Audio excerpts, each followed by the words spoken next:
तेजस्वी यादव के अंदर में ऐसा क्या चीज है सर कि वो इस मतलब स्टेट का चीफ मिनिस्टर बन सकता है? मुझे बताइए क्या गुण है उसके? यादव हैं सर यही यादव है, MY समीकरण है। यही तो बता रहा हूँ, यही तो सबसे आप बड़ी। भी यादव है ना सर? हाँ, मैं यादव हूँ, तभी तो इस बात को समझ के बोल रहा हूँ और सारे यादवों को बोल रहा हूँ, सारे लोगों को बोल रहा हूँ कि भाई जातिवाद के अंदर में वोट मत दो, वोट उसको दो जो तुम्हारे राज्य का विकास के बारे में सोचता है। बिहार में तो जंगल राज कर दिया था आरजेडी वालों ने, आपको तो मालूम होगा 2002 में क्या किया था। अभिषेक मिश्रा को अभी तक इंसाफ नहीं मिल पाया। लालू के जितने क्रिमिनल थे उनके, आज साहबुद्दीन हो, साधु क्रिमिनल हो, सुभाष क्रिमिनल हो, ये सब जंगल राज बना के रख। आज आरजेडी आती है तो क्या कर लेगी? आप मुझे बताओ, ऐसा क्या कर लेगी आरजेडी जो आज अगर बीजेपी आती है वहां पे तो सेंटर में बीजेपी का सरकार, स्टेट में बीजेपी का सरकार, फंडिंग मूव होंगे, तरक्की होंगे। आज तरक्की हो भी रहे, नए एयरपोर्ट्स बन रहे हैं, रोड्स बन रहे हैं, शिक्षा इंस्टीट्यूट बन रहे हैं। ये कैसे बन रहे हैं साहब? कैसे बन रहे हैं? ये सेंटर का सपोर्ट है। बिहार में जातिवाद के विकास को देख रहे हैं जो कि बिहार के लिए सबसे बड़ा श्राप है। पप्पू यादव का ले लीजिए, कुछ दिन पहले की बात है, 3 बार तो स्टेज पे उसको चढ़ने से रोक दिया, लेकिन एक व्यक्ति ने उसके कंधे पे हाथ रखा ना। प्रशांत किशोर का जहां तक बात है तो उनका आप इतिहास जाके पीछे जाके देख लीजिए। प्रशांत किशोर कोई राजनीतिक व्यक्ति नहीं है, वो एक सोशल मीडिया चलाने वाला व्यक्ति था। धीरे धीरे उन्होंने दूसरी पार्टियों का कॉन्ट्रैक्ट लिया, उसको जिताने का कोशिश किया, उसके अंदर में जो उतार चढ़ाव करने का कोशिश किया, लेकिन उनको ये अभी समझने में बहुत समय लगेगा। नमस्कार, आप न्यूज चौक देख रहे हैं। मैं हूं सुमित। जैसा कि लगातार हमारी बातचीत बिहार विधानसभा चुनाव को लेकर नमस्कार, आप न्यूज चौक देख रहे हैं। मैं हूं सुमित। बिहार विधानसभा चुनाव को लेकर लगातार हमारी रिपोर्टिंग जारी है। बिहार में इस बार किसकी बनेगी सरकार, क्या होना चाहिए मुद्दा, क्या पलायन बनेगा मुद्दा या कुछ और होगा, या होगा रोजगार या शराबबंदी। इस सब तमाम मुद्दों पर हम बिहार के लोगों से बात कर रहे हैं। किस तरह देख रहे हैं जो बिहार में विधानसभा चुनाव होना है, इस बार क्या अहम मुद्दे होने चाहिए? देखिए सर, अहम मुद्दा तो ऐसा है कि बिहार का विकास ही अहम मुद्दा होना चाहिए, बिल्कुल। मगर जातिवाद को लेके बिहार में ऐसा सिचुएशन चल रहा है कि लोग बिहार के विकास को नहीं देख रहे हैं, बिहार में जातिवाद के विकास को देख रहे हैं, जो कि बिहार के लिए सबसे बड़ा श्राप है। श्राप है ये। आज मैं बताऊं कि अगर बिहार सबसे ज्यादा पिछड़ा हुआ है तो ये सिर्फ बिहार के उन लोगों के लिए है जो बिहार में जातिवाद के नाम पे वोट करते हैं, जातिवाद के नाम पे आगे चलते हैं। अरे सर, बिहार में मैं आपको बताऊं, ऐसे ऐसे पुरुष, ऐसे ऐसे साइंटिस्ट, ऐसे ऐसे IAS निकलते हैं जो अगर बिहार के अंदर में सेवा दें तो बिहार कहां से कहां पहुंच जाए। निकाल के देखिए, आप IAS का लिस्ट निकाल के देखिए, डॉक्टर्स का निकाल के देखिए, इंजीनियर्स का निकाल के देखिए, लाइन से बिहार का लोग मिलेगा आपको। लेकिन क्या होता है सर, सेवा कहां देते हैं? वो दूसरे स्टेट में जाके देते हैं। इसका सबसे बड़ा रीजन क्या है? इसका सबसे बड़ा रीजन ये है कि अपने ही स्टेट में उनको कोई मतलब सपोर्ट नहीं मिलता है, उनको कोई मतलब रास्ता नहीं मिलता है कि वहां पे रह के वो कुछ कर पाए। इसका सबसे बड़ा कमी ये है कि बिहार के अंदर में अच्छी राजनीतिक नेतृत्व की कमी है। बिहार के जो अच्छे अच्छे लोग हैं वो बिहार में मतलब इलेक्शंस तक नहीं लड़। आज अगर मैं चाहूं बिहार में इलेक्शन लड़ने के लिए तो मुझे बहुत सोचना पड़ेगा, क्योंकि बिहार के अंदर में क्राइम से लेके बहुत सारे चीजें हैं जो मुश्किल देती है कि एक नॉर्मल, एक अच्छा पढ़ा लिखा आदमी, एक अच्छा सोच वाला आदमी वहां जाके इलेक्शन लड़ पाए तो कैसे सेवा दे पाएगा? आप बताइए। ये आरजेडी जो है, लालू प्रसाद यादव का आरजेडी, आज मुझे बताइए तेजस्वी यादव के अंदर में ऐसा क्या चीज है सर कि वो इस मतलब स्टेट का चीफ मिनिस्टर बन सकता है? मुझे बताइए क्या गुण है उसके? यादव हैं सर, यही यादव है, MY समीकरण है। यही तो बता रहा हूँ, यही तो सबसे बड़ी। भी यादव है ना सर? हाँ, मैं यादव हूँ, तभी तो इस बात को समझ के बोल रहा हूँ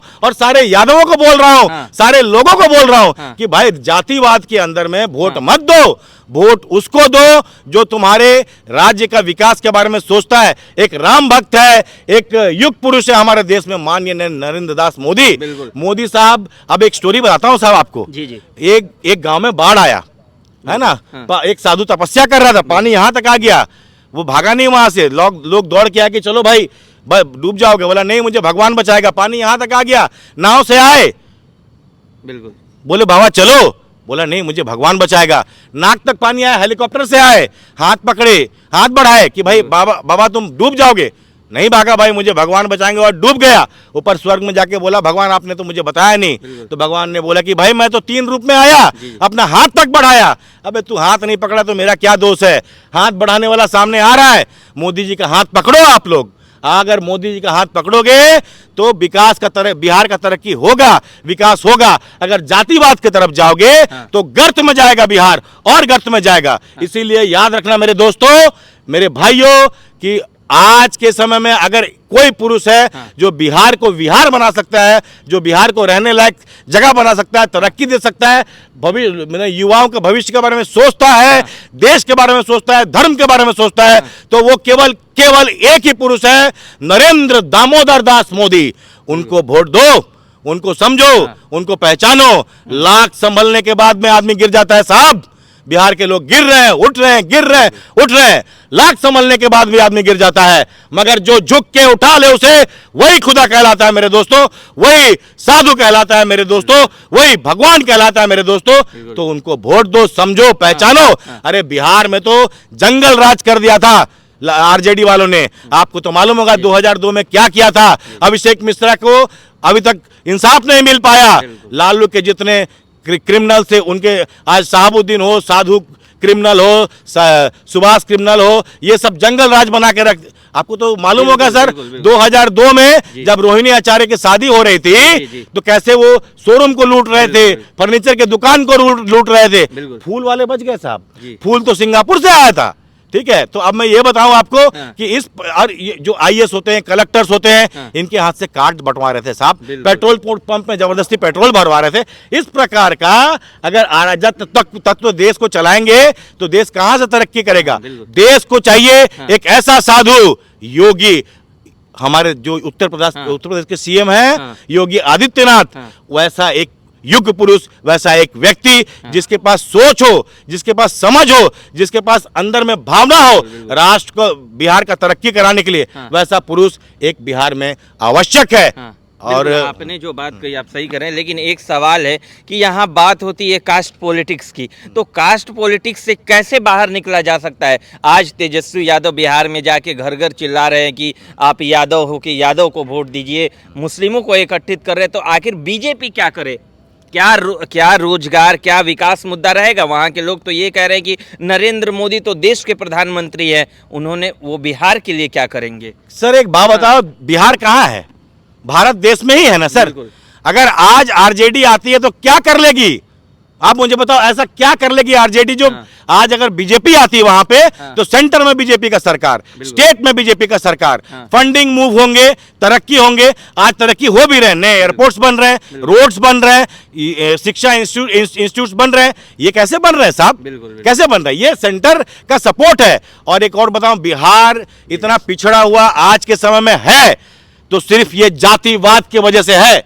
अगर बिहार के लोग, यादव और दूसरे कास्ट के लोग भी ये समझें कि हाँ भाई एक पुरुष है जिसको एक ऐसा मौका देना चाहिए, जिसको पूर्ण बहुमत से अगर बिहार के अंदर में सरकार देना अगर दिया जाए तो बिहार का तरक्की 101% होगा, 100% होगा सर।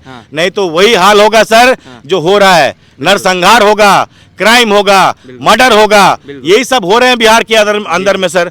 और एक और बात बताऊं, आज बिहार में ऐसे ऐसे लोगों को मौका दिया है। आज पप्पू यादव का ले लीजिए, कुछ दिन पहले की बात है, 3 बार तो स्टेज पे उसको चढ़ने से रोक दिया, लेकिन एक व्यक्ति ने उसके कंधे पे हाथ रखा ना, बिल्कुल, क्योंकि वो समझा कि हाँ भाई ये बंदा जो है ये बहुत मतलब कुछ अच्छा कर सकता है, इसको एक मौका देना चाहिए। उसके कंधे पे हाथ रखा और वो व्यक्ति भी समझा कि हाँ भाई मेरे को जो ये लोग भगाए हैं, एक अच्छे पुरुष ने मेरे कंधे पे हाथ रखा है, इसीलिए चाहे मैं जो भी हो, मैं लंका छोड़ के आऊं, मैं ये जो संस्थाएं, ये जो कांग्रेस, आरजेडी, इनको छोड़ के बीजेपी का साथ दो, तो ताकि मेरी भी कुछ भला हो सके, मैं भी कुछ अच्छा कर सकूं। सर क्या कहना चाहेंगे, जिस तरह से वहाँ प्रशांत किशोर जन स्वराज वहाँ की एक पार्टी है, वो कह रही है कि हम पलायन को दूर करेंगे, छठ के बाद जो लोग हैं वो बिहार आएंगे, वो बिहार रह जाएंगे, लोगों को भरोसा करना चाहिए?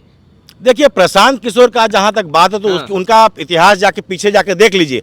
प्रशांत किशोर कोई राजनीतिक व्यक्ति नहीं है, वो एक सोशल मीडिया चलाने वाला व्यक्ति था। धीरे धीरे उन्होंने दूसरी पार्टियों का कॉन्ट्रैक्ट लिया, उसको जिताने का कोशिश किया, उसके अंदर में जो उतार चढ़ाव करने का कोशिश किया, लेकिन उनको ये अभी समझने में बहुत समय लगेगा कि एक राज्य को कैसे आगे बढ़ाना है। उनके पास में वो समझ नहीं है। और कहीं ना कहीं मोदी साहब और प्रशांत किशोर के बीच में जमीन और आसमान का डिफरेंस है। अभी उनको समय चाहिए साहब।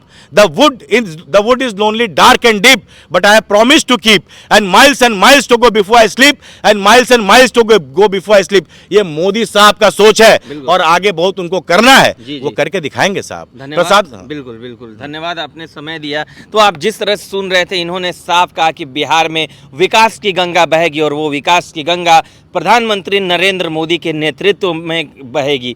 बिहार के लोगों की यही राय है। आपकी क्या राय है कमेंट बॉक्स में ज़रूर लिख कर बताइए। देखते रहिए न्यूज़ चौक। नमस्कार।